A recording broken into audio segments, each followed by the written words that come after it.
Hola, ¿qué tal? Gracias por estar en la reflexión del Evangelio este día domingo 14 del tiempo ordinario, que coincide con el 4 de julio. Gracias por estar aquí. Vamos a la escucha de la palabra del Señor, tomada en este día del capítulo 6 del Evangelio según San Marcos. Escuchemos. En aquel tiempo Jesús fue a su tierra, en compañía de sus discípulos. Cuando llegó el sábado se puso a enseñar en la sinagoga, y la multitud que lo escuchaba se preguntaba con asombro: ¿dónde aprendió este hombre tantas cosas? ¿De dónde le viene esa sabiduría, ese poder para hacer milagros? ¿Que no es este el carpintero, el hijo de María, el hermano de Santiago, José, Judas y Simón? ¿No viven aquí entre nosotros sus hermanas? Y estaban desconcertados. Pero Jesús decía: todos honran a un profeta, menos los de su tierra, sus parientes y los de su casa. Y no pudo allí hacer ningún milagro, solo curó a algunos enfermos, imponiéndoles las manos, y estaba extrañado de la incredulidad de aquella gente. Luego se fue a enseñar a los pueblos vecinos. Palabra del Señor. Gloria a ti, Señor Jesús. Me llama mucho la atención este texto a mí, porque precisamente quienes afirman creer quién es uno son quienes niegan la autoridad y la fe. Es decir, de Jesús creían saber muy bien quién era. Hablaban de su forma de ser familia, el hijo del carpintero, el hijo de María, el hermano de Santiago, José, Judas y Simón. ¿No viven aquí entre nosotros sus hermanas? Además, hablan de él como el carpintero. ¿Qué no es este el carpintero? Esto manifiesta cómo algunos de nosotros, pretendiendo creer que sabemos todo, juzgamos a las personas sin en realidad saber quiénes son.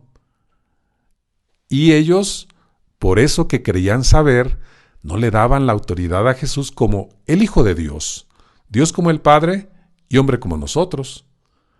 Por lo tanto, hasta Jesús se extrañaba mucho y hace pocos milagros allí. Esta realidad puede ser la nuestra, sobre todo cuando afirmamos también de Jesús saberlo todo, y en nuestras formas de saber estamos totalmente equivocados. En realidad, no atinamos lo que verdaderamente debemos de atinar por la fe, como precisamente creer y saber muy bien quién es Jesús. Podemos decir entonces que estas percepciones que todos los de allí tenían respecto de Jesús estaban totalmente equivocadas. Bueno, no totalmente, porque había algunas verdades, como por ejemplo las referencias familiares, que el hablar de hermanos y hermanas hablaba de su relación familiar con algunos parientes, no necesariamente los hijos de María. Jamás se dice eso en la Sagrada Escritura. Pero muchas veces nos confundimos y hacemos de una dificultad una tragedia. Bien dice aquí el texto: estaban desconcertados. Muchas veces nos confundimos y hacemos de una dificultad cualquiera una tragedia. O también al revés, minimizamos tanto una desgracia que le damos poca importancia. Esto se debe quizás a que estamos demasiado acostumbrados a ver la realidad desde nuestros puntos de vista y quizás hasta de nuestras conveniencias. Todo esto nos hace mucho daño. Debemos, como Jesús, tener claridad en la percepción de la realidad. No vaya a ser que la percibamos de manera inadecuada, incluso hasta de modo deshonesto, y vivamos no libres, sino permanentemente postrados ante nuestros errores, como lo tuvieron ese error respecto de quién es Jesús aquellas personas hasta cercanas al Señor Jesús. Por eso él mismo dice: nadie es profeta en su tierra, ni entre sus familiares. Voy a hacer algunas preguntas. ¿Qué podríamos hacer para no hacer de cada problema una tragedia?